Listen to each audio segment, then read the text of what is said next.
Hello, and welcome to the first episode of Crew Corner, a Columbus Crew SC fan channel. My name is Matt Stewart. And I am Andrew Johnson. We will be bringing you regular Crew SC content, such as news updates, pre- and post-game coverage, game day experiences, and organizational deep dives. So, if you love the Columbus Crew SC and you love talking about the Columbus Crew SC, please hit the like button on Facebook, please hit the share button, please hit the subscribe button on YouTube, and give us a follow on Twitter. I am at Matt Ramblers. And I am Rat Called AJ. So we got all sorts of fun stuff coming up for you this year. We are super excited to be bringing you all this stuff. But first, it is the off-season in review. Who's in, who's out, and what do we have to look forward to coming in this year? But I guess, we can't start this. I feel like we're still basking in this. Like, we're just happy we have an off-season this year. Yeah, there were a lot of people that didn't think that it was possible at all. There was, you heard NBC Sports and ESPN commentators saying that we should just rip off the Band-Aid and, they should take the team away back in 2018. Well, 2019, we started to rebuild. We had three sections. You could break down the 2019 season into three sections. One, which is a joyous new beginning, where we came back and there were great games and victories, and then there was 13 losses in a row, and Then it got dark. That was dark. some garbage, and we can't have that. The team is rebuilding, the city is rebuilding, the fan base. We cannot have those type of situations, and hopefully we are in a new situation. Yeah, we are. We've got a lot of exciting stuff coming, especially with the stadium. Everything I've seen from the stadium renderings and their plans looks just fantastic. I like the description that it looked like something out of Star Wars. I saw the picture where it did kind of look like a spaceship. It looked like it's a big sheet of metal that's turned sideways and kind of angular, and that looks awesome. It looks intimidating. It doesn't look like the bubble spaceships. Like the FC Cincinnati Stadium is going to look like a German Bundesliga stadium with light up walls and white plastic everywhere. The Crew Stadium is going to look like it's made out of steel. I feel like whoever's designing the Crew Stadium is also like the same firm that is designing the new Las Vegas Raiders Stadium, because everything I've seen from that just looks like the Crew's new soccer stadium, just black. So yeah, 2018, 2019 was a very, well, I guess in this case just 2019, was a very interesting year for the Crew, because we had that jubilation and then everything just fell apart. I'm convinced if they had called that Atlanta United game back in April, where it rained and rained and rained and they kept having those delays, and Harrison Awful got his jaw broken as a result of running into, I think it was Jonathan Mensah. When 250 pounds of flesh hits 120 pounds of flesh right in the jaw, something's going to break. And Harrison Awful was out for 6 weeks.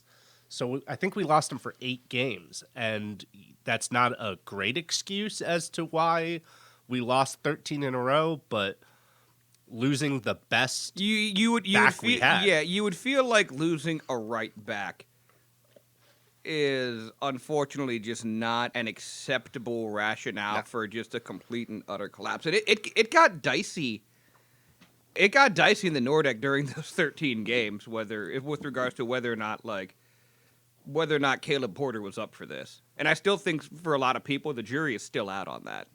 I think there were decisions he made last season that seemed odd.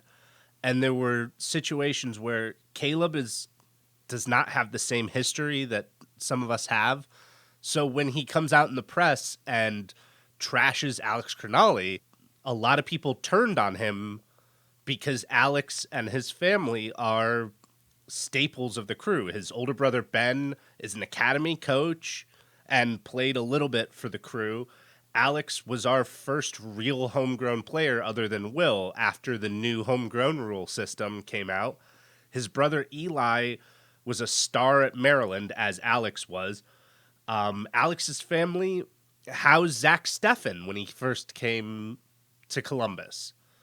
He lived famously in Karen's basement. So it's a big deal for Caleb to say, hey, he's not at an MLS level.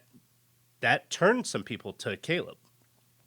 I feel like that would be less of a hot topic if MLS was competing at the same level of the European and even the South American leagues, if they were on that level. Like, I feel like right now the South American leagues might actually be better quality than the MLS, but we're poaching all of their players. Well, I think one of the things with the South American League is they are so incredibly top heavy. Most people that, say that they love Argentine football really, and it's They're true talking even about in River Plate and Boca Juniors. Yeah, even in Argentina, I think there's a statistic that 80% of Argentinian soccer fans say that they're a fan of either River Plate or Boca, and the other 20% are a breakdown of Racing or Newell Old Boys. Again, those are, very good clubs, but they're not, there's 18 other teams in the Argentinian First Division that are not Boca Juniors or River. There's, a second division of Argentine football that I can't even name a single club in. I have no idea who they are. Brazil is kind of 3 clubs with Flamengo for the first time ever really stepping out for the first time since the 70s. Yeah, Gremio's their big one, is it not? Gremio's a big one. But that is a pile of money. I know this because this is where I bought all of my Brazilians in FIFA from. Yes. It was all from Gremio. Well, that's the thing, is Brazil is a money bag that occasionally sells soccer players. That's the weird thing, is we get these players from like Flamengo that are really good, but you'll never see them play in the Bundesliga because they don't sell them or they don't want to go to the Bundesliga. Yeah, to my understanding, I wish the United States would take up the Brazilian scouting system, which I realize it's much more difficult here because that's not the way it works. Because I feel like Brazil, like their federation just like sends people out into the streets and be like, let's find kids who can play. And then they do. And then they find the kids who can play. They bring them to the Brazil Academy. They put them through the Brazil Academy. Right. And then they go off to the clubs. Right. Like, it starts at the national level. It doesn't start at the club level and then the national team's like, oh, you look good. Well, and that's one of the things that people have been having an argument about these development academies that U.S. Soccer runs. There are 5 development academies in the state of Ohio. 2 in Cleveland, 2 in... No, I think it's 1 in Cleveland, 3 in Cincinnati, 1 in Columbus. Meanwhile, there are 3 second-tier development... They're not development academies under the U.S. Soccer label. They don't have the prestige or the name or the right to accept money when they sell a player. But, like, we have Padula Academy and Ohio Premier Soccer and... Select soccer, essentially. Yeah, so they are traveling high-level teams, and they do play in their own kind of league. But, there were 3 players that played from Ohio Premier that played on OSU. 1 played for Maryland this year.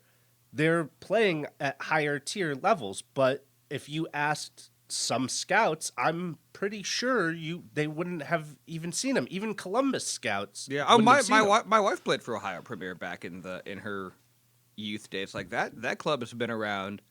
I think they predate MLS. I think they predate everything that's. There's Ohio around. Premier. There's Eagles is another big one. They've gotten big. Really we have friends big. That I have a friend whose kid plays on Eagles, and oh my gosh, they are high level talent. Yeah, but I remember when I was in elementary school, like they were playing for like the Eagles, like the youth academies, and they would always come like, we could not beat Premier though. We could not beat Ohio Premier because they're well financed and their kids don't like. I could be completely wrong, but I don't think I could name a player that's played in the MLS from Ohio Premier. But the kids all go to college. They all go, some of them go to USL or NASL back when that still was around before the Juggernauts destroyed it. That's still one of those things that they're going to be fighting that in court forever and ever. That league has been gone for several years, and the fallout of MLS versus NASL will be heard forever. It's gonna be a thing, and that's gonna be one of the things we do one of those deep dives on, because that's something that definitely needs to get a better understanding amongst the U.S. soccer world. And if It's money. That is the dive. it's always about the money. But like when it comes to following the money, like you really got to put the time in and show that money trail. And that's actually one of the things that I wanted to talk about when it comes to the academy system in the U.S. And you were saying taking the European or the South American model. Those kids are, 17, 18 years old when they sign professional contracts, or 16, because I think Ajax... England is 16. 16 is England. I think young Ajax, the youngest players they'll pull, is 16 or 17. But they're not automatically required to be able to make first team. They're sent to the English fourth division or the third division, and they make a decent living before, maybe if one of them's incredible, they'll play first team or second team, or they play in the championship in England, or they play in Bundesliga 2. But like you watch players in the U.S. that have had to make choices where, Sebastian Soto upended his entire family and went to Germany when he was 17 years old. He's a player that I would love to have that's seen what more Pulisic of. did too, if I'm not mistaken. Pulisic did the same thing, but he was coming not out of a development academy. He was coming out of a very separate academy where they made the choice, and European scouts were not stupid. They knew that, Western Pennsylvania or Eastern Pennsylvania is producing all of these incredible kids. So they were there.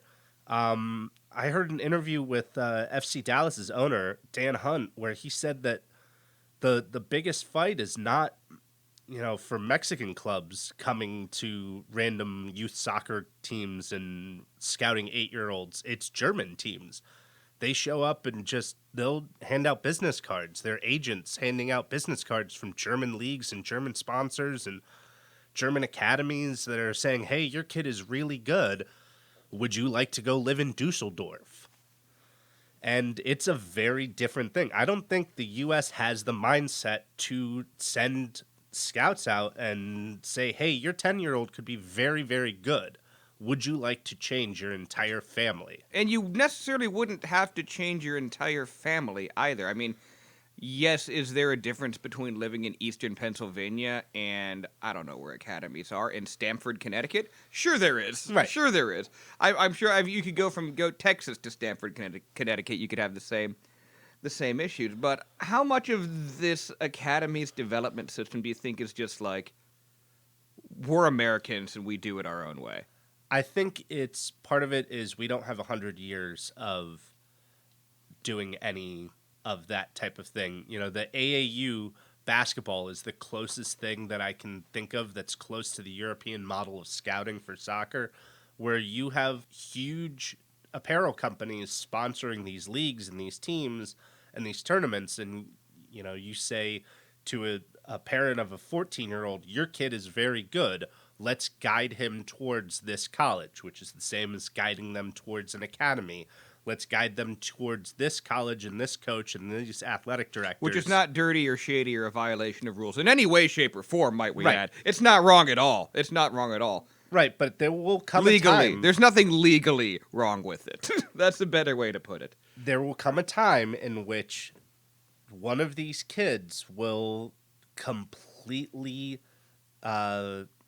skip Implode? out on the college system and That's say, another. Well, I said implode, so I guess that's a much better outlook for it. where they will say, hey, I'm going to go to a development league. I'm going to go to Australia at 17 years old or 16 years old or Lithuania, and I'm going to play with professionals because I am better than anybody else I am playing against.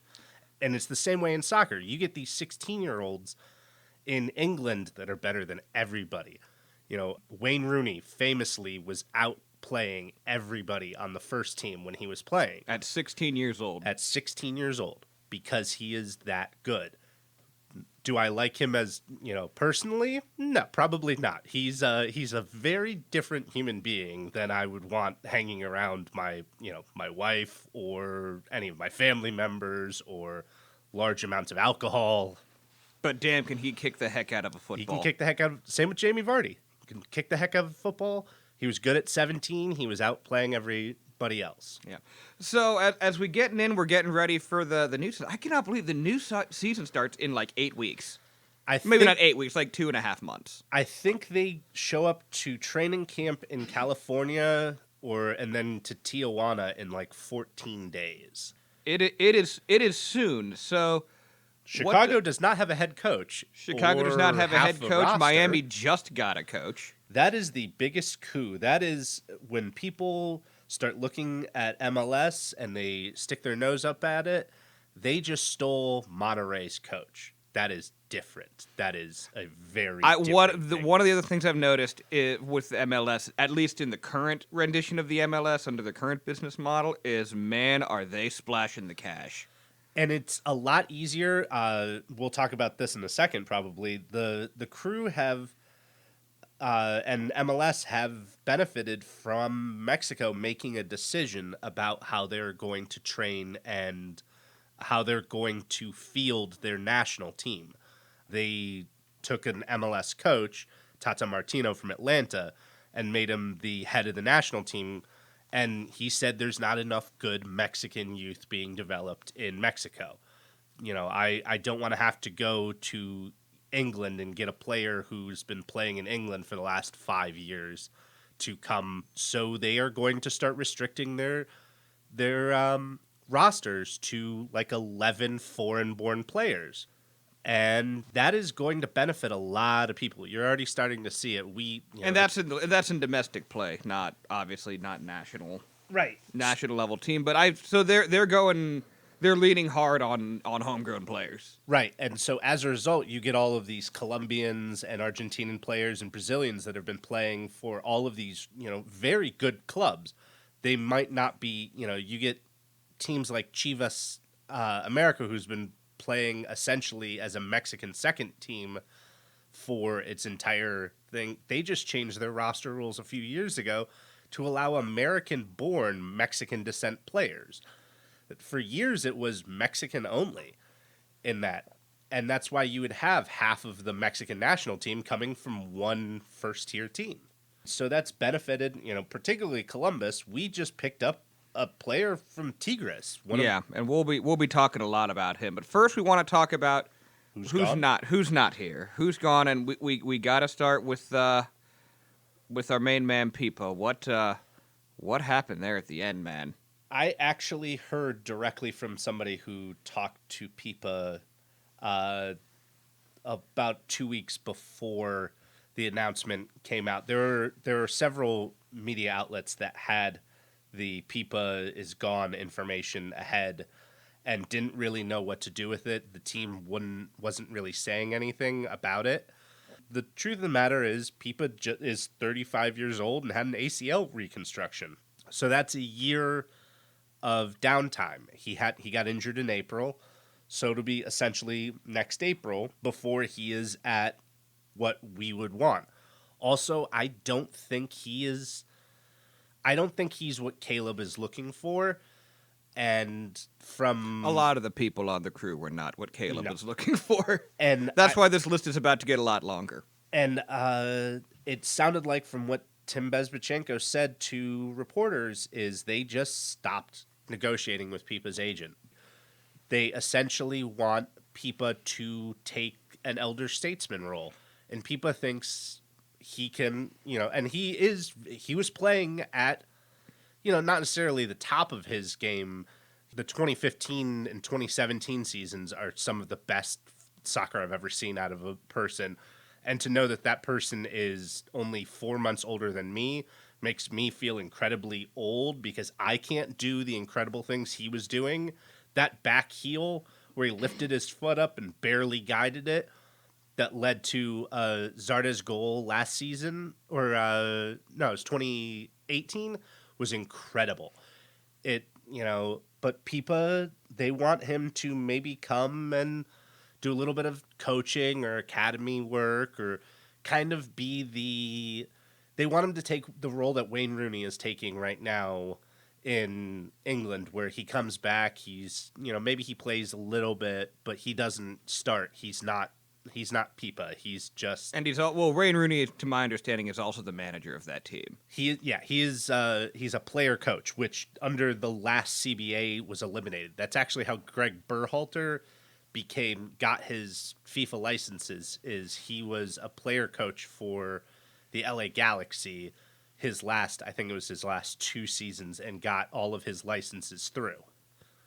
So Pipa's gone, and Pipa, just to share one of my favorite ones that I'll never forget is that play-in game against DC United. Oh yeah, that headed goal where he just contorts himself into the weirdest human position, and then gets the header, and it's right on the money.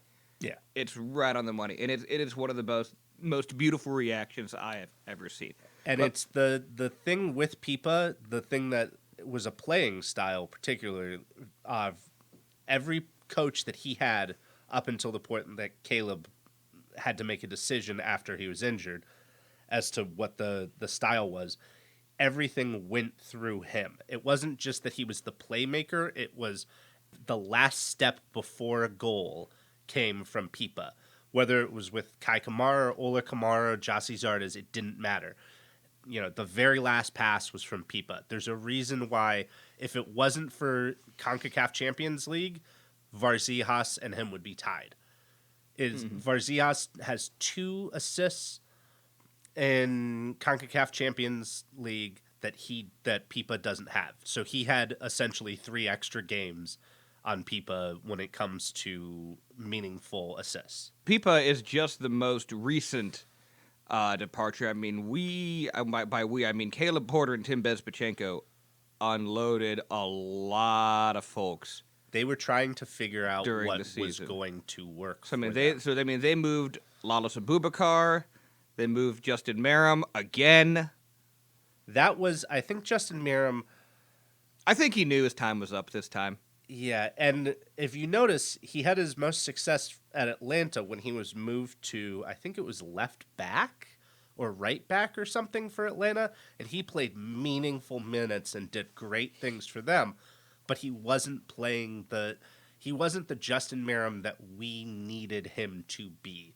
Justin Merrim is not the spray a ball to the center and, for Jossie to tap it in anymore. That's not Justin Merrim's style anymore. He's not able to put his head, lift his head up and drive into 4 players off the corner the way that we have with Luis Diaz. Diaz fits into space in a better way. Now, did he come in the Merrim trade, or was he a separate acquisition? He was a separate acquisition. The key word apparently for the Crew this season was free. There were so many free transfers. Yunus Mokhtar was a free transfer, and he speaks English pretty well, from what I'm told. So that is. I feel like there's a different connotation for free transfers here than there are in other leagues. I just think MLS is still technically finding its footing. So there's no connotation with someone coming on a free. Like, it used to be like, if someone's coming on a free, that means their current team had no desire to keep them whatsoever. And free transfer across boundaries, there's a perceived value. Is a perceived value, but in sometimes it could be, and it doesn't happen as much in MLS, where a player is coming into the last 6 months of his contract. Any team outside of his federation can buy him without a transfer. So there are teams and there are players that you look at, they could be really good, but they're in the middle of an argument with their team, and they could want more money than their team is willing to give them, and their transfer costs could be way too high. That's Sebastian Soto right now.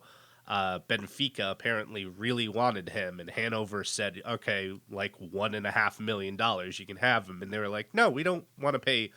So they'll probably wait it out, and their season ends in June, sometime January, you'll probably hear like there's a pre-signature on some European players that are going to happen, where it'll be like, hey, in June, this player is going to go to the Netherlands, but for the next 6 months, they're still playing in their same Italian club. Yep. So we got Pipa out, Lalas Abubakar's out, Justin Merrim was out. And I'm gonna miss Lalas. He had a great head of hair on him. He was entertaining and he was gigantic, which is kind of new. Absolutely. We definitely envy the hair here, especially like we're filming this right now. We're in the process of upgrading the set and studio to something that is presentable in video format. But yeah, once you get a good look, you'll understand why we're so envious of the do of Lalas Abubakar. The giant dreadlock. So having said all that, especially we were talking earlier about Cragnali, is he still with the club? He is. His option was denied, but the crew, because of the oddness of MLS rules, he could be re-signed by the crew, and I think they get like first offer, but it's called the waiver wire. So they essentially waived him like they do in football, where they have the option to buy him, but it's You have to like let everyone else be like, no, we don't want to do that. right. Ouch! Like if you are Cragnali though, and you get put on that, like getting denied, not getting claimed off waivers. Yeah, I imagine for a ball player is one of the worst feelings in the world. but he is 6'5", 190-ish pounds. He has an Italian passport, so he could play and he's recently engaged, as my wife is indicating to me. He has an Italian passport, which he has dual citizenship. That family made the decision long ago to give them as many options as possible. So he's been spending a lot of time in New York recently.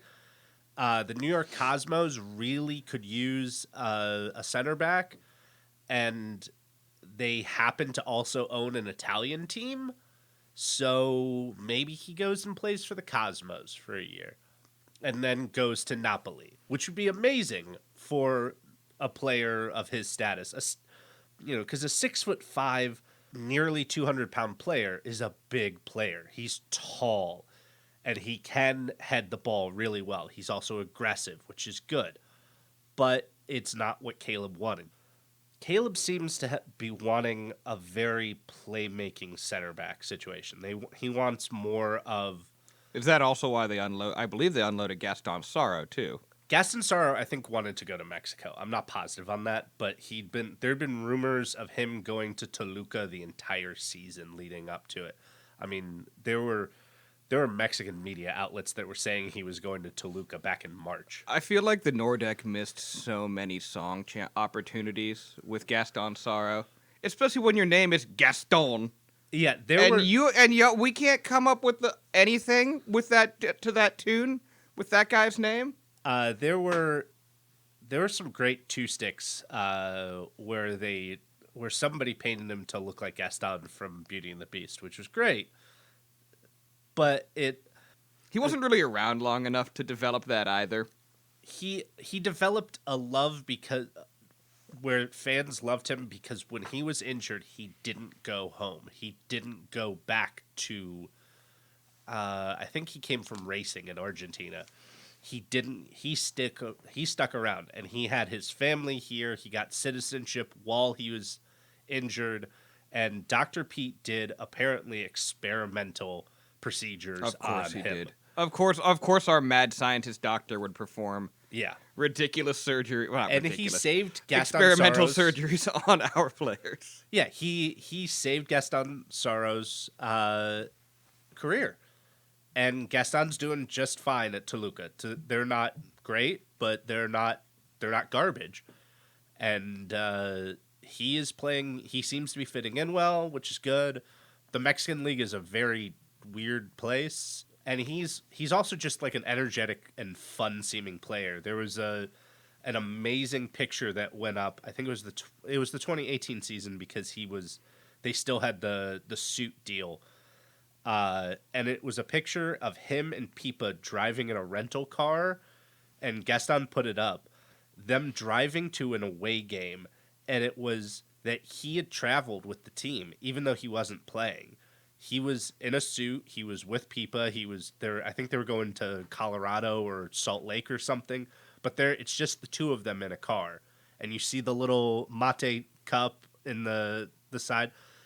He was a part of the team the whole time he was here, which is a big thing. It certainly endears you to the fans. Oh yeah, in that sense. So I mean, if we don't count Stefan, because we already knew he was leaving when the season started. So from last year, we have Merrim, Sorrow, Abubakar, Krignali. Who am I missing? Pipa. Connor Maloney. Connor Maloney was he was a standout player in college at striker. He is an incredibly short player, which is a problem because some of the situations he was put into when he was forced to play left back or right back for the Crew were positions where a player that I think he was 5'4" did not need to be put in. He did not need to be up against, the tallest striker on any name any team. Name any.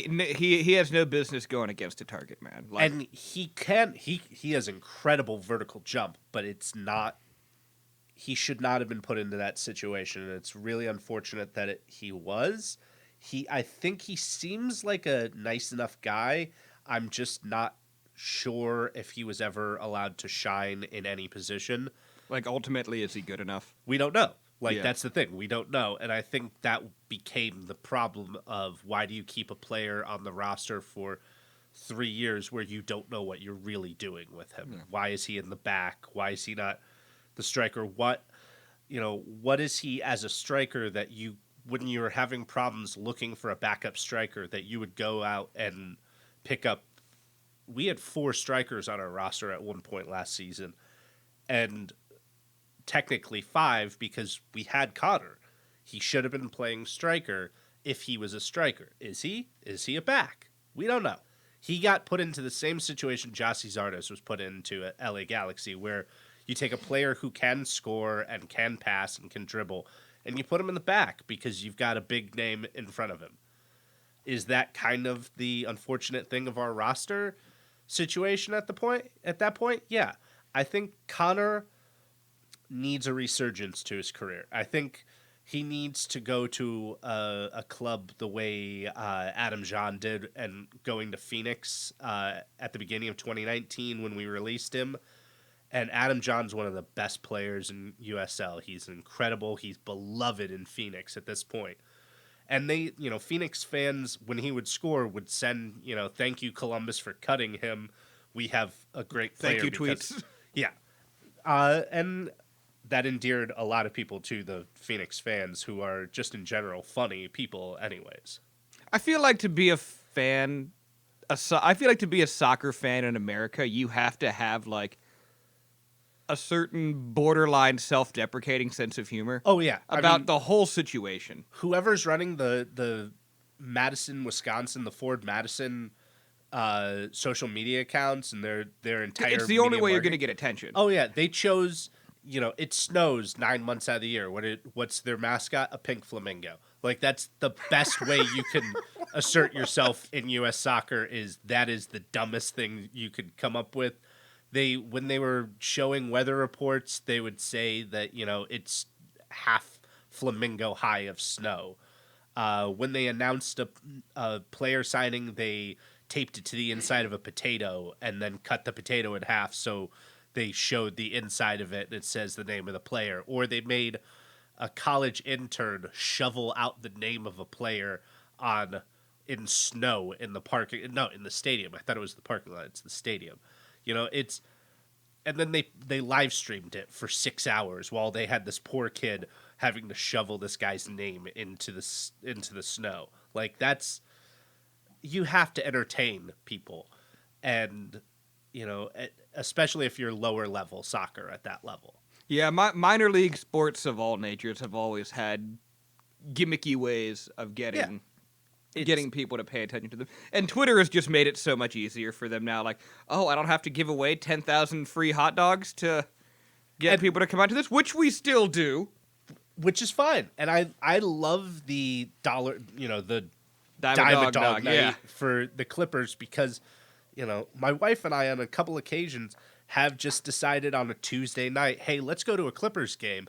Tickets are like $5, and then we can, essentially with a $20 bill, you can shove your face full of hot dogs and sit front row at a baseball game and watch a player that played for the Indians 2 years ago that's about 60 pounds overweight. Or that guy who's going to play for the Indians for a couple weeks, and then we'll see him back here for the rest of the year because, and it's entertaining. Someone broke a finger or whatnot. And, it's one of those situations where I think that needs to be set up in a better way in the U.S. I think, during the whole Save the Crew thing, the president of the Crew said they didn't want to do minor league things because it felt cheap. Well, why? Why does it feel cheap if you're getting people into the stadium? Okay, so you're already selling cheap hot dogs. Why not sell them for what they actually are worth? Don't charge me $5 for a hot dog that is worth 10 cents. Yeah. It's that kind of stuff, and sometimes I call this like old white man syndrome. Sometimes ownership thinks that they're high level, and sometimes I just want to be like, at best, you are the 5th major sport. At best. Right. And that's pushing it in mainstream America. Do I want MLS to go mainstream and be talked about on the level of NFL, Major League Baseball, NBA? Of course I do. Of course we do. Right. But it's not. ESPN is trying their damnedest. Yes. ESPN is trying their hardest to make MLS mainstream, and good on them for that, because I don't normally have a lot of good things to say about the four-letter network, but they are doing their part there. So we talked about who's out: Pipa, Merrim, Abubakar, Maloney, Crognali, probably a few other names we're leaving off that list as well. Yeah. But that's the sad part. It's a new year. We want to get to the fun part. Who's coming in? Okay. Who's coming in? We've still got the January transfer window has literally just opened. We brought in Darlington Nagbe, who's from just down the road, who played for Porter in 2015 and broke our hearts at Montfray Stadium in the 2015 championship that so many people pretend didn't exist. Darlington Nagbe was one that was bandied. Basically, as soon as Caleb Porter got hired, Darlington Nagbe's name was getting tossed around. Because not only did he coach him at Portland, he coached him at Akron with Will. Will and Nagbe were, the midfield duo, but back then Will was playing a real 6 distribution role, and Nagbe was playing an 8 that pushed straight up the center of the field. It was if that's the type of soccer that they're going to be playing, you don't need another 8. Yeah. You barely need a 10. And is Nagbe looking our center mids at this point for this season looking like it's going to be Nagbe and Trapp? I think it's Nagbe and Trapp until I think Trapp gets sold by the end of this year. This is the year that it has to be done. For him, for him, yeah. If for no other reason than for him, because he's 26 now. Yeah, he's officially. He either needs to play here and he also has a brand new baby. It's a very cute baby, which is good. But he's reached the stage in his career where he needs to take the next step. Yeah, he will either commit to Columbus for the rest of his life, which is great. That's fine. But I think if he commits to Columbus, they need to do something that's very Premier League, and they need to hire temporary position coaches the way they do in like the NFL or in baseball, where if you want a player to do a certain role, you can't just count on them for you to say, hey, do this, and for them to do it perfectly. You need to bring somebody in to teach him how to be an Italian regista. If we're going to be playing long ball where you kick it out to the sides from, a sweeper position, right in front of the center backs, you need to have somebody come in and really drill him on how to do that. If you can get Andre Pirlo to come and teach him for 6 weeks how to be Andre Pirlo, bring in Andre Pirlo. Yeah. Like that, if they're going to keep him permanently, you got to do that. The other thing, and I think it's $500,000 contract. That's the elephant in the room is Artur. Artur could be an incredible 8. He had great games. He had some games that were questionable, and Caleb called him out on it. And the next games he was better on. But you bring in Darlington Nagbe, and you already have Artur, and they're both making about the same amount of money. And That's a lot of money. Right. In MLS dollars. And unless they really change up the roster rules in the CBA, which is a whole different discussion. Which they still don't have. I think the CBA ends in like 14 days. It's ridiculous that right before training camp is when I think the CBA comes Is up. there any word of them? Are they going to continue playing under the old CBA, or are they looking at a lockout or strike? Or The last time they did a lockout or a strike, the teams that played CCL made special agreements to just follow the existing CBA, which I think is kind of okay. I think really they had some meeting right around Christmas, and then they said they were going to start talking right after the new year. So I bet, in the next couple of days, we're going to really start hearing things. But their demands are reasonable. They don't want to, especially when you've got Nashville in the Western Division because of how they broke down the conferences. They have to fly commercial on everything but 3 legs. Not 3 games, 3 legs. So most of these teams usually hold off on those games. I think like the Crew did it a couple of years ago for like a game out in Seattle to the game so that they would be well rested, and then they flew commercial back. And then, there are some teams, I think it was Salt Lake or Philadelphia, that didn't use any of their charter flights. So many of these teams, Charlotte, Atlanta, Columbus, are all owned by, or LA Galaxy, are all owned by football teams that have yeah, flights. they're owned by billionaires. Well, they're not just that they're owned by billionaires, they're owned by sports management teams that they own multiple teams. Like the Atlanta Falcons are not flying commercial. They have their own plane. So if they have their own plane and they're not using it in June, why the hell can the Atlanta United not use it? Exactly. And that's one of the reasons I actually am very excited to have the Haslams on board.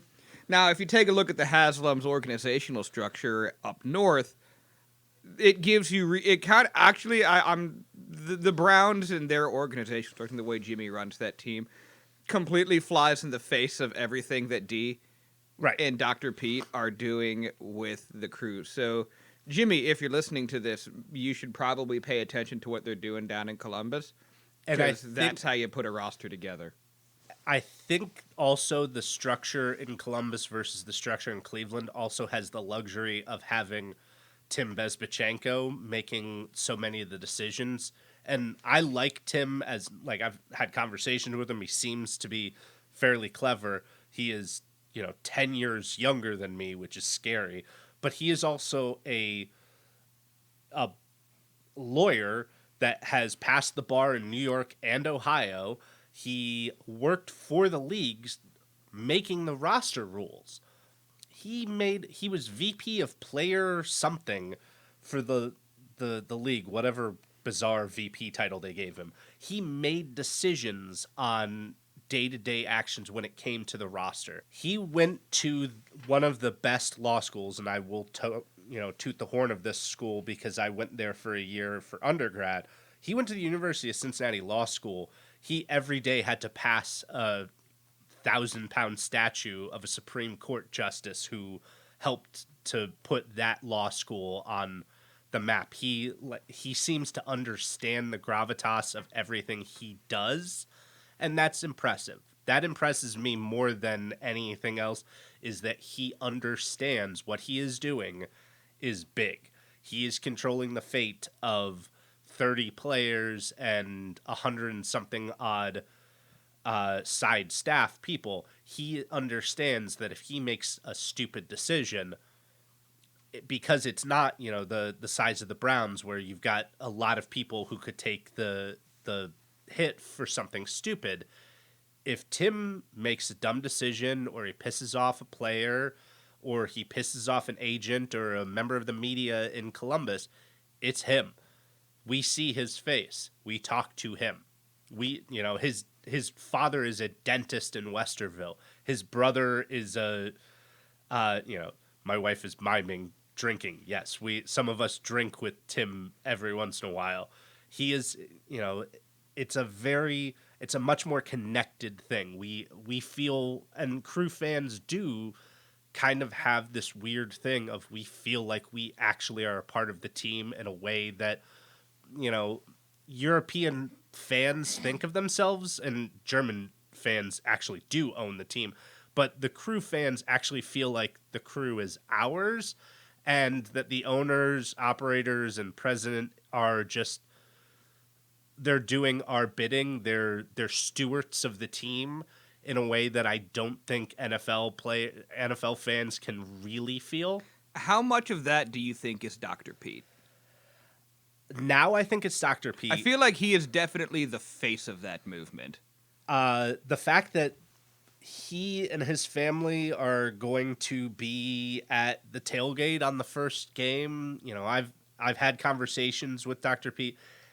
So many of us, yesterday I sort of thanked him and said that it's going to be a great year for the Crew, because he's probably, I'm going to need knee surgery at some point. He's probably going to be the doctor I go to. So many of us, that is the doctor we go to. He saw my wife had a brace on because she had a little bit of a thumb issue, and he went from jovial Dr. Pete Edwards, owner of the Columbus Crew, to Dr. Pete. To Dr. Pete, and he knew exactly. He was giving out recommendations. He was saying, come see me. He had his calendar in his head. It's very much Dr. Pete is, the doctor has prescribed a better solution for the Crew. And so many of us, I think, because some of us have known him for like 25 years, and he started out when he was like 28 as the team doctor straight out of med school, that it feels very much like Dr. Pete is one of us that just happens to have a pile of money that his family has accrued doing smart things, and he is a smart person, and he should be in charge of these things.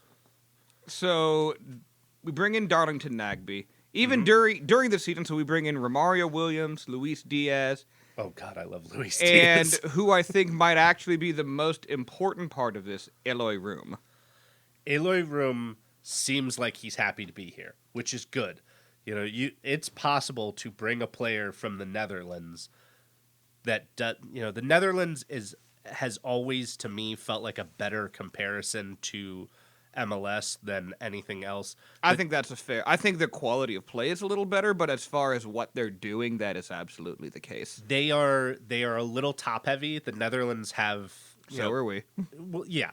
Ajax and PSV are sort of the juggernaut. Ajax, PSV, AZ's up there.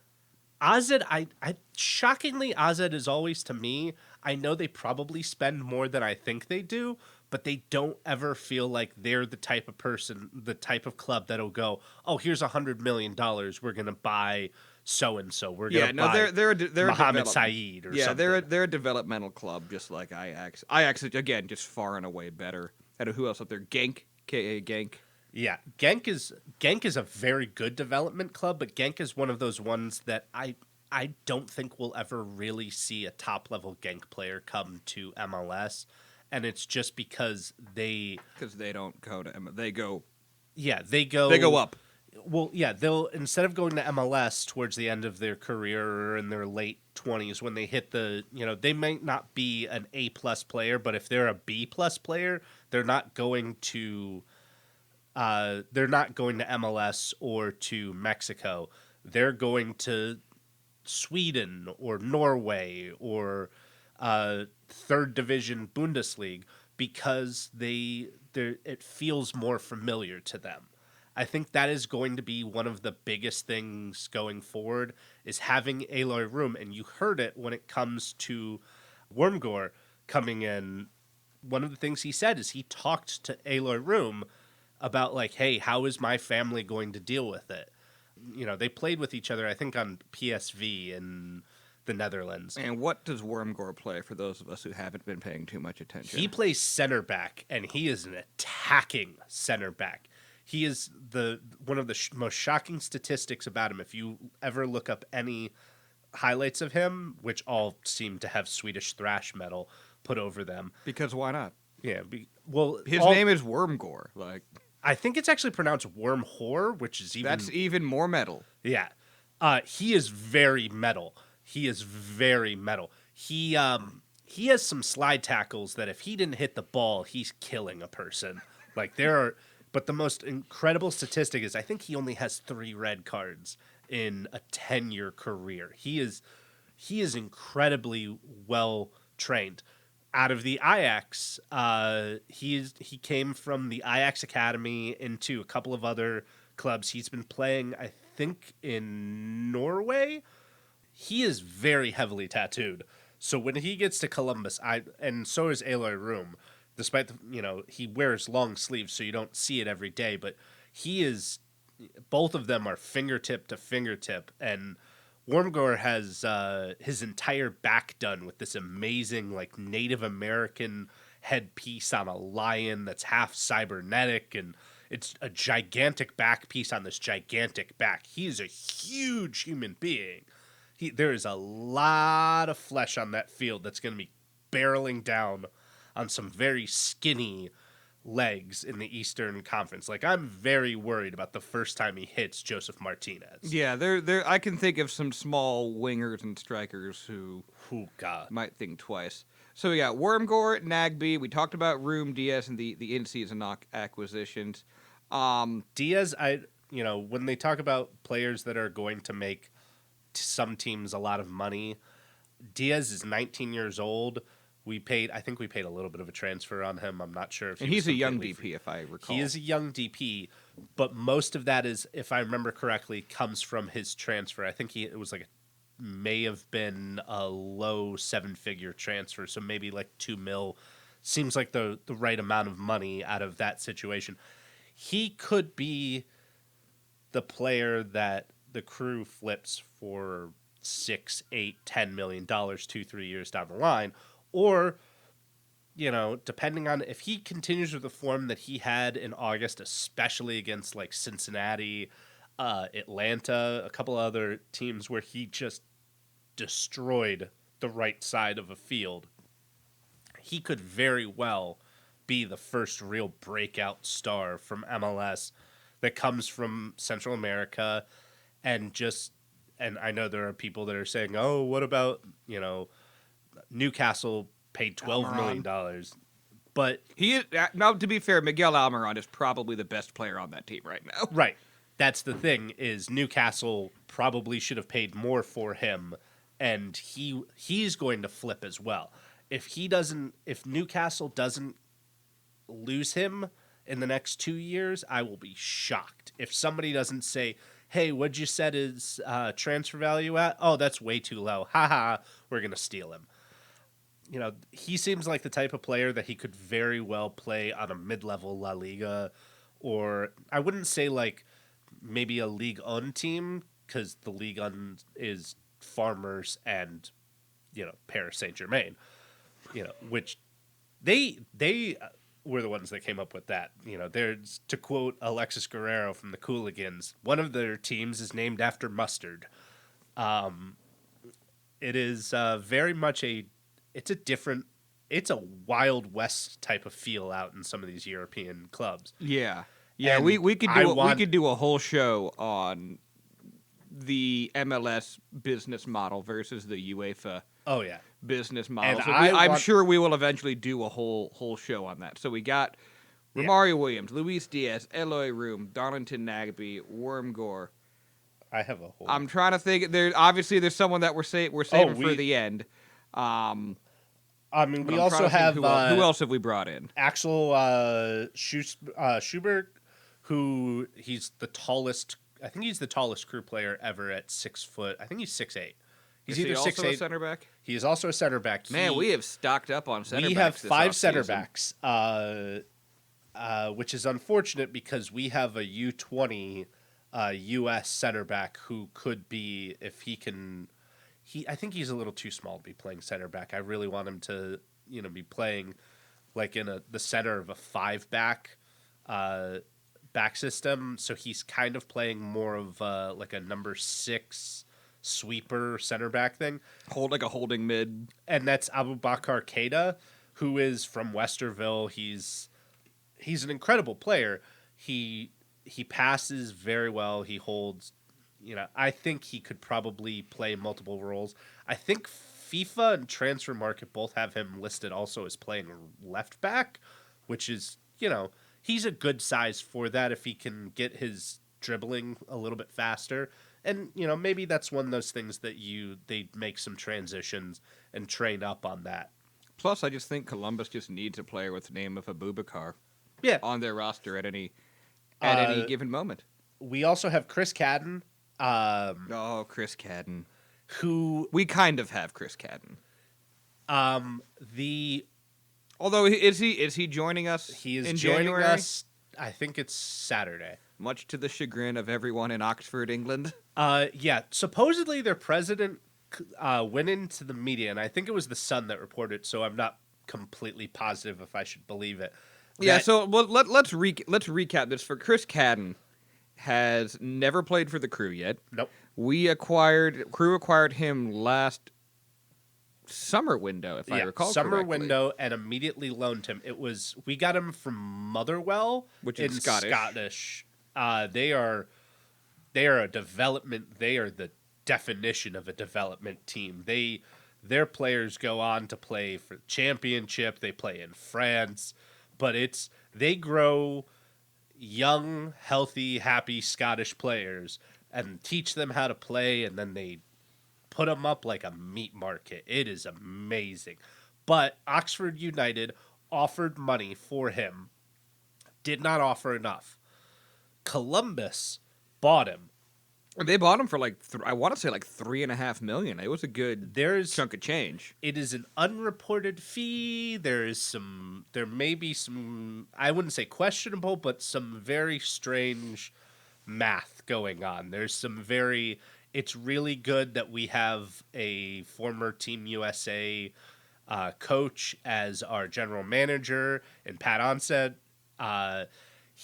who was involved and our head scout was involved in Celtic, for years. So we loaned him to Oxford, which is fine.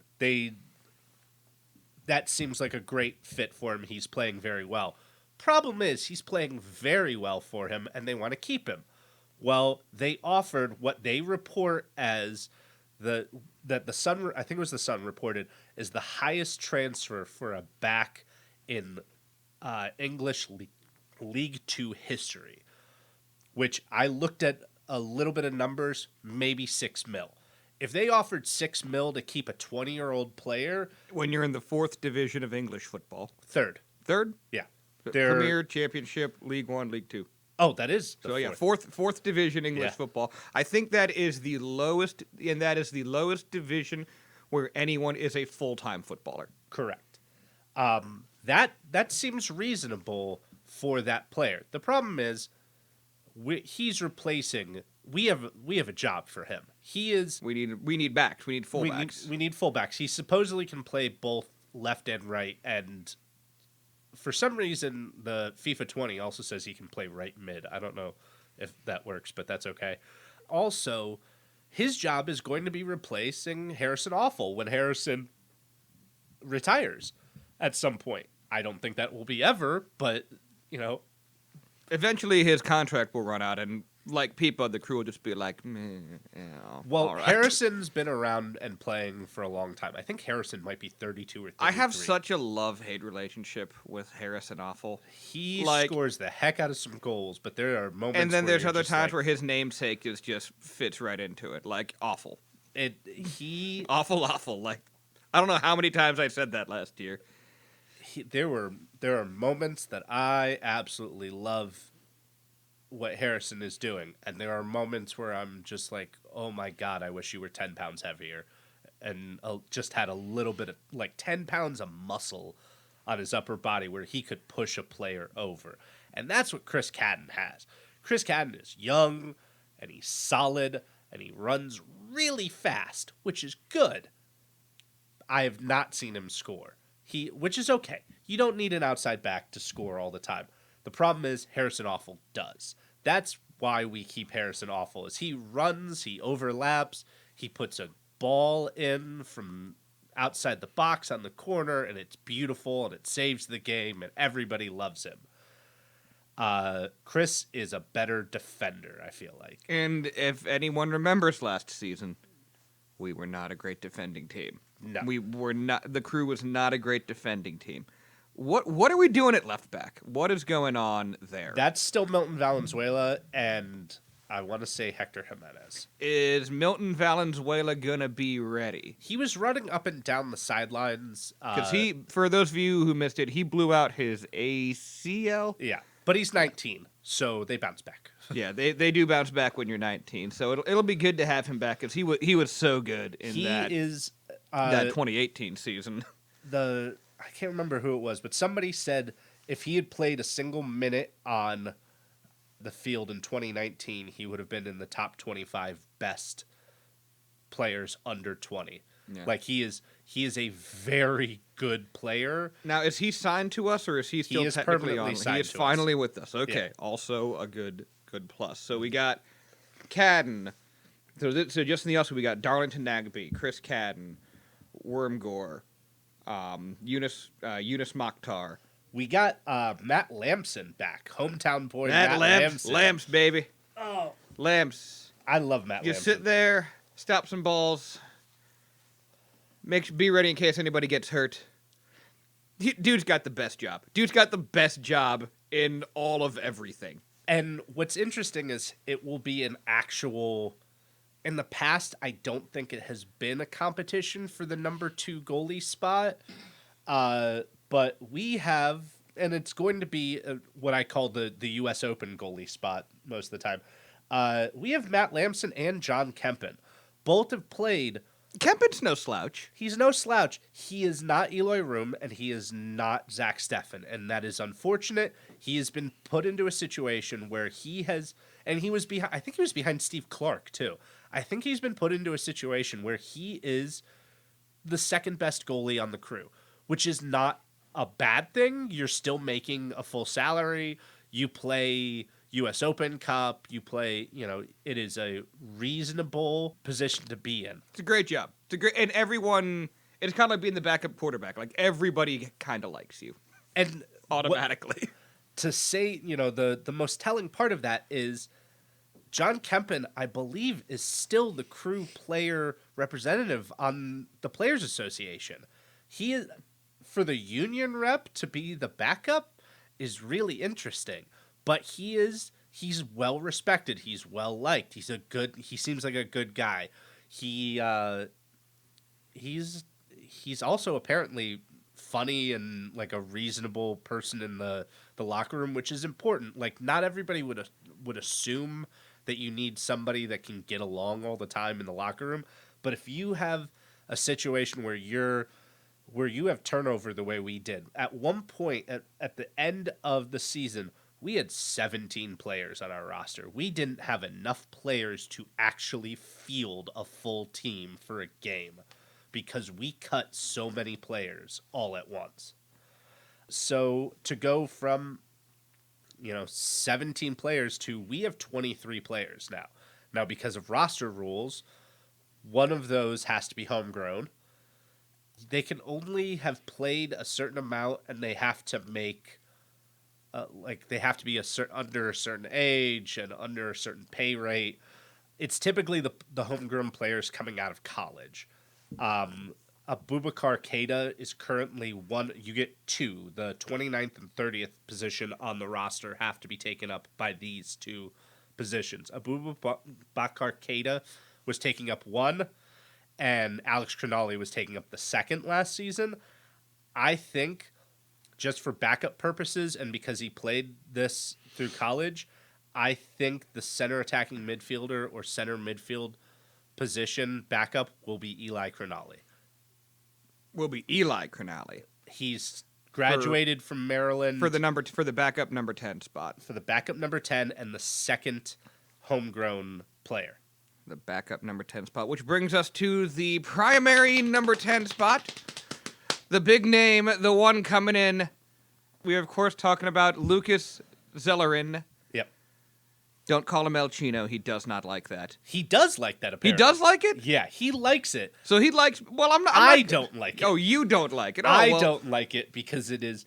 You had me thinking that he didn't like it. No, I don't think he has an opinion either way. It is a cultural thing.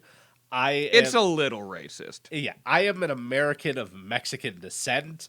Mexican Americans and proper Latinos will call it, like, I'm dark skinned for a Mexican American, and they will have all sorts of nicknames and references for me based on skin tone. It's not creative. I like Americans think we have the market cornered on racism, and we don't. We so is Central don't. America. It's the fact he has slanted eyes. They call him the Chinaman, which is, it's odd. I will let it go because he doesn't. And as the Asian guy, I feel like I should be more offended by that, but I feel like at times I'm not. I'm only a quarter Asian. Yeah. So I'm Japanese and German on my mom's side. So cue every World War II joke you've ever thought of right now. So I'm only a quarter Japanese. So like, I'm close enough to it to like immediately recognize it, but I'm not. I don't quite have enough in me to just like automatically be. It's upset odd. by it. But to get back to him, he can is play, Argentine. Though. He can play. This kid can play. I did famously, the day he was signed, or the day it came out from the Tigres media, I said he is not a replacement for Pipa. And thinking on it, he is not a replacement for Pipa. He is a different player. He is a player that Pipa, and I think I've said this before on another media, Pipa is the last step in every play before the goal. He made the decision, is this pass from Justin Miram going to Ola Kamara, or is it going to me? Is Ola in a good position? Is Kai in a good position? Is Jossie in a good position? Pipa is a battlefield maestro. It's why people took to calling him El Maestro in Columbus. He makes the decisions. He didn't do that when he played for Club America. He didn't do that when he played for, I think he played for Galatasaray or something for half a season before getting sent back. Like, so many people are wrong in thinking that Pipa played for River. He played for River for very, very short period of his career. He played all over. He was a journeyman for a little while before we got him conveniently at 27. And that's what we did on this one. Lucas, we got him. He's 27 or 28 or something. So what's the difference in the games between... Because I feel like as Crew fans, we got so spoiled right with Federico Higuain. And before that, with Guillermo. We have always... I feel like the number 10 role has kind of become like, at least for Columbus, it's kind of like that Lakers center, Yankees closer. Like the number 10 role in Columbus is a very important role to the fans and to the identity of the club. So what type of changes in just from Pipa to Zellerin, what type of changes in games are we looking at? I've not seen, and I didn't watch a lot of Tigres. I watched highlights of him, and I watched the Tigres versus Monterrey game where he destroyed Monterrey, which is unfortunate. And I picked Monterrey as a Mexican to be a fan of Monterrey for a stupid reason. It was because I was a fan of Jonathan Gonzalez. People would attack all the time. People ran, I think, more than any human being I've ever seen. And that's going to be the difference. Lucas plays very well in the attacking third. He plays fairly well in the mid. I don't see any point where Lucas will be the person inside the box preventing a striker from scoring a He's goal. not going to win you any balls. I think that's the difference is I don't think Lucas's role has ever been that, nor do I really think center attacking mid should always have to do that. That's just something we got used to with People, where People was everywhere. He is quite literally the free roam thing in FIFA. He didn't have a position. His job was go attack the ball, go get the ball, go score goals, pass the ball. That is his job. Be the best soccer player on the field. And he was. Which is why it's such a nightmare to some people when they said, hey, Pipa's gone. And there were gnashing of teeth. What the hell do we do? I was looking at the academy kids and, watching videos, which I suggest that nobody ever watch old, academy kid videos. It's quite literally the sign of madness when you're watching 17-year-olds play to decide who can take over for the best midfielder. MLS it just seems has had. like an asinine argument to My God. to even be like, oh yeah, Ben Swanson can play in Higuain's role. Yeah, he can do that. Well, I was looking at a particular player that I don't want to ever go to college. I want the crew own his rights, and I want him to be loaned. I want us to be sort of a European style. There's a kid that plays on the crew's academy team. I think he's 16 or 17. His name is Anthony Hernandez. He is an incredible player. His brother played for OSU, also played center attacking midfield, played for the crew.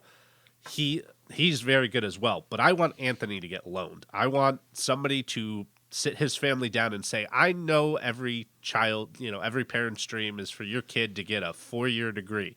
Cool. That's wonderful. We're going to go send your kid to Spain for 2 years, and he is going to go play, for some random Spanish team. I'd love for him to play for the team owned by Crew. I want to say Legend, but Legend's not the correct word for him. Kyle Martino, Crew, famous Crew player. Yeah, 4 famous ex-Crew players. Kyle Martino. Those guys who were at the Crew for like a minute. Sort of like how Greg Berhalter's a former LA Galaxy, how Frankie Hayduke's a former LA Galaxy player. Yeah, I think Frankie's a different situation. Frankie's a whole other situation. So we've brought in Zellerin, we brought in a slew of other folks who are hitting right here as this transfer window opens. In your opinion, what are the other positions or areas of need where we're still hoping that Bezzy's not finished? And we have 7 roster roles, 6 general roster and 1 local, and I think Eli Connolly or there's a couple of players that were in the College Cup that played for Virginia whose names I've completely forgotten right now. One of them is a forward who was great, and he's, I think, the Opta score top player in college right now, but he's a freshman. And I don't want to say out loud, you should, parents of 19-year-old, pull your kid out of college at UVA where he could get an incredible degree and, be a standout, but he could be a standout on a professional soccer field. And if the Crew screwed up and let him go in any way, or let somebody make the decision like, hey, he's going to go play in Mexico or he's going to go play in Europe and we don't get money for him, that's a problem.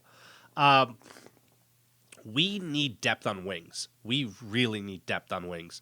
Right now, our wings are Pedro Santos, who is, some fans hate him. I think he came into his own. He's one of the most year. misunderstood people in Columbus. He's a Portuguese player. He dribbles into the box, he makes contact, maybe he scores a goal, maybe he falls down. That's what he played for Sporting Lisbon.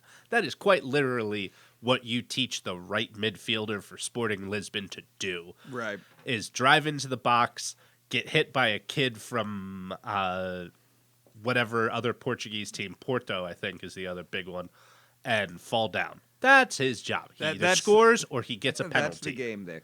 So it is January 1st, which means we are looking at New Year's resolutions. Take a look into your crystal ball there, AJ. What formation are we playing, and as it currently stands, what's our starting 11 and depth chart looking like? I think if we keep our 4-2-1 or 4-2-3-1, Zelleran I think might be a little bit farther forward, so it might be like a 4-2-3-1, which is not a real thing. Though if you have Will and Nagby play forward, it's a 4-5-1. I think we're gonna have Eloy Room in the back. We're gonna have Milton Valenzuela on the left side. Vormhor on center back on the left side. Jonathan Mensah, who we didn't talk about, but Jonathan Mensah is an incredible player, and I'm really glad he's around. He also seems to be a good human being. That helps too. On the right, Harrison Awful starting on the right side.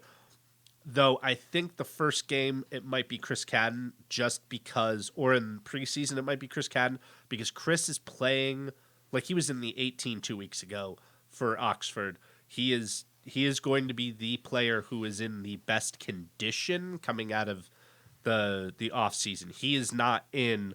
Well, he's in game shape already. Right, he's not in Cabo for Hector Jimenez's wedding like half the players were. You see pictures of them with champagne in their hands. Chris Cadden's not been drinking champagne on a beach in Mexico. Chris Cadden has been getting kicked in the middle of December in central England. Yeah. I think it's Nagby on the right side playing like an 8, Will Trapp on the right side like a 6-8 defensive midfielder, which is good. Zelleran in center attacking midfield, kind of more of a, like a true midfield, maybe a little bit farther forward. This has been the argument that people have gotten into.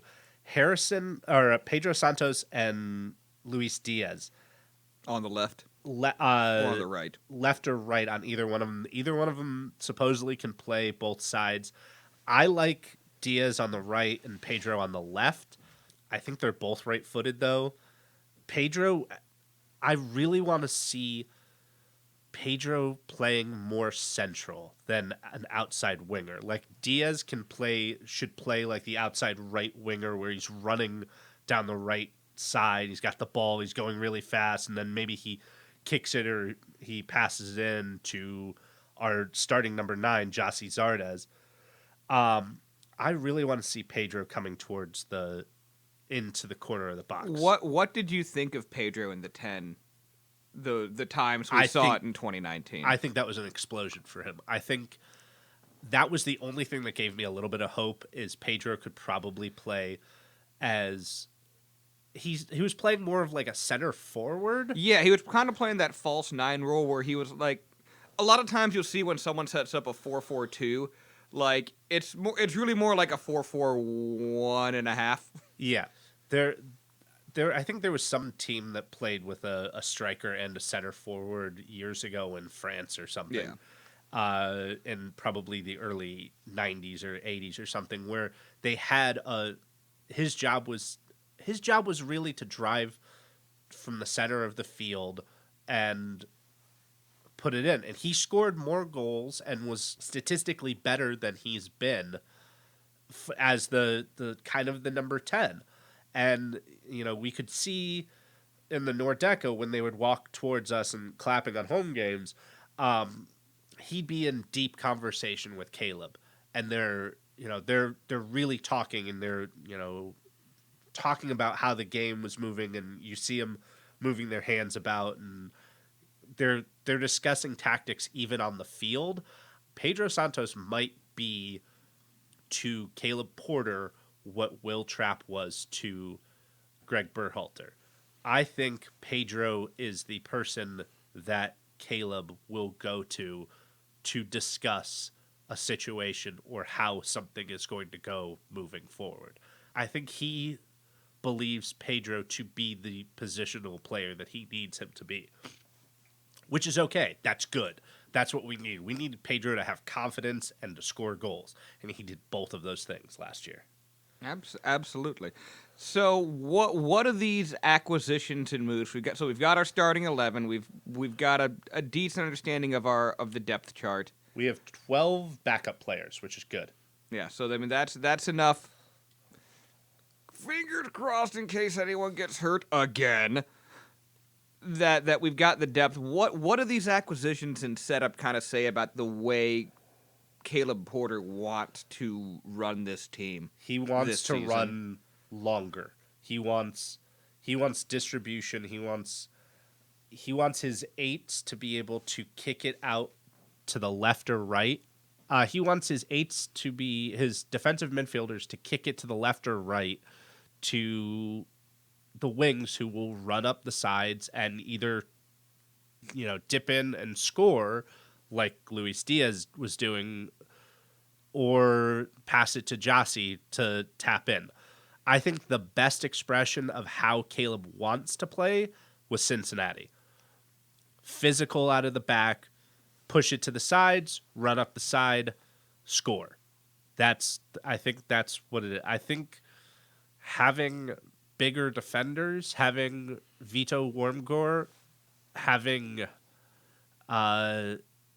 Axel, having Cadden that are bigger defenders. This team definitely got bigger. Yeah. This year. This offseason, they got bigger. And I think it says something, at least in Porter, that I have been clamoring for in MLS, is that this team is not going to get pushed around. Right. This is going to be a team that is not afraid to put their foot into a ball. Yeah. Put their foot into your foot. Yeah. If it has to be. And if you're going to be one of those strikers coming up in the center going after that header, be prepared to be put on your back. Yeah. The only problem is we lack U.S. depth. We lack players born in the U.S., so I think you can only have 5 starting players for U.S. Open that are foreign-born. I could be wrong on that number. I can't remember. That was a number I learned 3-4 years ago, and I've since forgotten. I can't remember everything. But you can only have a limited number of players at U.S. Open. It's the U.S. Open. It's the U.S. Open. It's supposed to demonstrate U.S. soccer. It's also the oldest soccer competition in the U.S. It's, I think, 104 years old this year. And it is supposed to be we don't have a winger from the U.S. We don't have we don't have an outside back from the U.S. other than Hector Jimenez. So is Hector Jimenez, are we going to field 9 players? That's going to be Matt Lamson and John Kempen fighting for the goalie spot. Okay, cool. We got that set. Abubakar Keita in the center back role. Cool. That's good. Josh Williams in the center back role. That's good. But okay, Darlington and Will are both going to be that, but that's going to be a midweek game. So you got to figure out which of the 2 Saturday games we're going to sacrifice for that. You can't have starting midfielders fielding twice a week. Yeah. You can't. That's or too 3 much for times them a to week, put on. really, in the first round. And we're going to be playing in the 3rd round instead of the 4th round in the U.S. Open, which is going to make the roster even more insane. So we're going to be playing really not beer league teams, because that's the first round where you can get a team sponsored by a bar. Literally anyone can participate in this as long as you pay the fee and fill out the paperwork. And Eric Wynata did that several years ago. I think it was almost 20 years ago. He got a bunch of players from Southern California together that all had green cards and made a heck of a run in the U.S. Open. Yeah, it is wild, and I think we got a lot to look forward to this season, with the moves and just with the overall improvement. Man, did we go through growing pains last season? It was hard, and I feel like for a lot of crew, I feel like a lot of people got into the Columbus Crew during the Berhalter era. Yeah. So Greg Berhalter was all that. Like that was me. Like Greg Berhalter was all I knew. I actually was not following the team under Siggy and Guillermo. That was all. That all predates my And following Robert time. Varzijas. Yeah, like who lives down the street from me. Yeah, like I followed him in like the Brian McBride era. Yeah. And then I just disappeared for a while. And then I came back in the Berhalter era after the 2014 World Cup. And just got, I think a lot of fans got spoiled by Berhalter. And a lot of American fans think that it's like football or basketball where you can just swap out the coach and nothing changes. And in a way, it should have been more like that. Caleb kind of famously said at the season ticket banquet thing at the Bluestone last year, as much as I don't like the Bluestone, that it's a good-looking team. And he was completely right. But that was before Milton blew out his ACL. That was before Pipa blew out his ACL. That was before Harrison Awful broke his jaw. That was before... And injuries shouldn't be a decent excuse. You should have the depth to do it. But we didn't. We relied so much on those players to be at their A game. And like we got spoiled by them always being healthy. And like part of us like Pipa got old. Like I'm sorry, there's nothing, there's no other way to say it other than he got old. And Father Time is undefeated in this game. And we brought back an old Berhalter left back to replace him. And he's still on the... we brought back, what was it, Waylon Francis? Waylon Francis. Yeah, to replace Valenzuela. And Waylon should have been a good... And he was a decent replacement, but it wasn't But then Caleb's... I'm pretty sure he got hurt too. So everyone was just getting messed up, and they didn't fit Caleb's system. System, and that was always my worry, is Caleb plays very much up the center, and then he plays not necessarily out of the back the way that Greg was playing, where everything sort of starts at the center backs and then it goes off to the sides.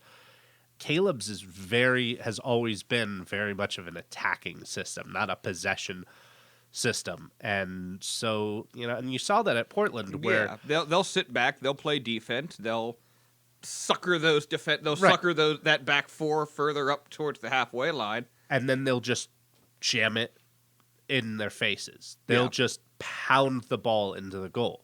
And that is not quite what Greg was doing. Greg set everything up with passing in mind. He set up players that, could have 12 passes through lines. It's not up and over. So that's why I want to see like a positional coach come in and say, hey, I know you've been doing this for 20 years of your life, but this is what you're going to need to do in order to make real changes. Like Pat Onstad being the GM now, he even said, like, we need a new goalie coach. Okay, bring in a new goalie coach. Who's the best coach that you could think of for goal? Like, and goalies tend to only really deal well with other goalies. So, let's bring in a U.S., like the top U.S. goalie. And I'm going to say a name right now who has licenses, because I know that all of the national team players had to have their licenses. I want to see what Hope Solo could bring as a goalkeeping coach. Hope Solo is a PR nightmare. She is a PR nightmare, but she's statistically one of the best goalies the U.S. teams have ever had. I want to see... I don't care about PR nightmares if it can... Well, I do care about PR nightmares if it's like a true PR nightmare. But I want to see the best coaches put into situations with this team where we can really grow this team and really change the course of... we have a lot of academy players where, it's the responsibility of the crew to ensure that they're not only, great soccer players, but they have a future. So what's the best that we can do for them? Like, bring in, just even not necessarily full time, but like bring in, like, this is what you're looking for as a goalie. Okay, so who do you find? You find the best goalies that you can find. That's why you bring in Matt Lamson. Matt Lamson's got, 20 years of being a goalie. He's played on incredible teams. He was the warm-up goalie against Zlatan. Like, that's why you bring in a player like that. You bring in a player that has really seen things to really teach players how to do things. Yeah. And that's what I want to see. Absolutely. So continuing on with the New Year's resolutions. This is our first episode, so Yep. thank you to everyone for sticking around and hanging out with us on this one. There's going to be many more to come, so we just want to talk a little bit about what we're looking to do. So a lot of this was us bringing our heads together in a relatively hasty manner, which I think appears to be working out well in the short term, and the jury is obviously still out in the long term. But so for 2020 in the show, AJ, what kind of stuff are you looking to do for it? Really introducing not just the on-field side of crew fandom, but kind of the off-field. Like, I want to hear from people about what their opinions of the crew is, not just on the field, but really as a part of Columbus. Yeah, and don't be afraid to tell us, folks. Again, this is going to be going on YouTube, Facebook, Spotify. We're going to try and get it on Stitcher, and we're going to be expanding as far as how the presentation goes. But we're not going to be able to do this without you guys. So if you have an opinion, good, bad, or indifferent, we'll talk crew with anybody. Yeah. We'll talk crew with absolutely anyone. There's no disdain or looking down your nose at anybody. We love the crew. We love talking crew. We love being around crew fans, and more importantly, showing the rest of Columbus that, one, we're real people, and two, that we're not as crazy as things. I know you're a Nordic season, you and your family are Nordic season ticket holders. Whenever I go to a crew game, I love the Nordic is where you want to go. But it is not for everybody. It is not for everybody. It is a combination. The best analogy I could come up with is it is a combination of continental European football and college football here. That's what the Nordica section is. It's like if O Block were all soccer fans. And it's very opinionated and very dedicated. But it's not just the Nordica section that is strong. There are other sections that are incredibly strong and have been around for a long time. I know somebody who has sat against the tunnel, had the row, one of the rows right next to the tunnel for 18 years. And she and her family have been, I think the only game they missed was because of the birth of somebody. Like, there are very dedicated crew fans that are also very dedicated members of Columbus. They bring out kind of the spirit and the culture of Columbus. Yeah, and one of the reasons that I really am excited to do this is, we did some research, and there isn't any Columbus Crew SC fan channels or media market out there. We've got Massive Report, and we love the folks at Massive Report. They do great writing. And then there's also Aces Radio, which is kind of going through a rebirth. That is going through that rebirth. So there is from a business standpoint, there is an opening in the market for that kind of content. And crew fans, we know you're dedicated. We know you're strong. So we want you to be a part of this. Again, like we said at the beginning of this, hit the like button, hit the comment button, hit the share, hit subscribe on YouTube. This is going to be going places. One of the things I am really looking forward to is the game day experiences. Yeah. If any of you have ever watched on YouTube Arsenal Fan TV and their pre and post game coverage, we may not be that advanced technically when we first get started, but we'll be out there. We'll be at that tailgate. We'll be doing those experiences, talking to people, and getting everybody excited for this, because being a Columbus Crew fan is awesome. It is. It's awesome. And that's one of the things is it's not just the two of us doing this. This is very much, I would like this, and and I'm pretty sure we both would love for this to, be really guided not just by our opinion, but by the opinion and the culture of Columbus.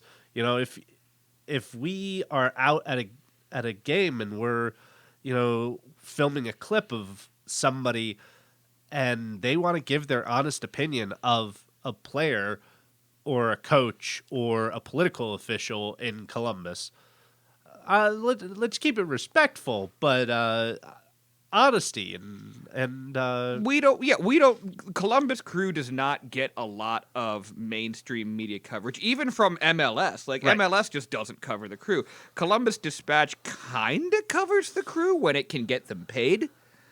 But we'll be doing a deep dive on that. But like, we're going to be bringing, again, we keep repeating this. We're going to be bringing you Crew content, and we're going to be bringing you in-depth Crew content that we want to.